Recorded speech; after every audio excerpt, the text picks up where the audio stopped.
Rigathi Gachagua na wenzake wametembea hapa Pwani.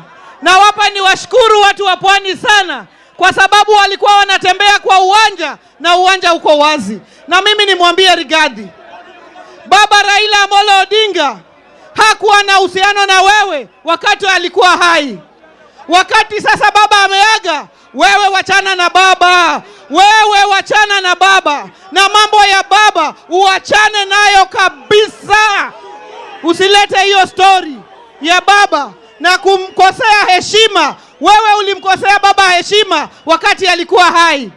Na sasa unamkosea heshima wakati yako amekufa. Sisi hatutakukubalisha. Na kama ni mbaya, na kama ni noma, na sisi kama chama tunasonga mbele. Na mimi nawaletea salamu za kinara wetu Daktari Oburu Oginga aka Power. Wangapi wanakopokea salamu za Oburu? Nione kwa mkono.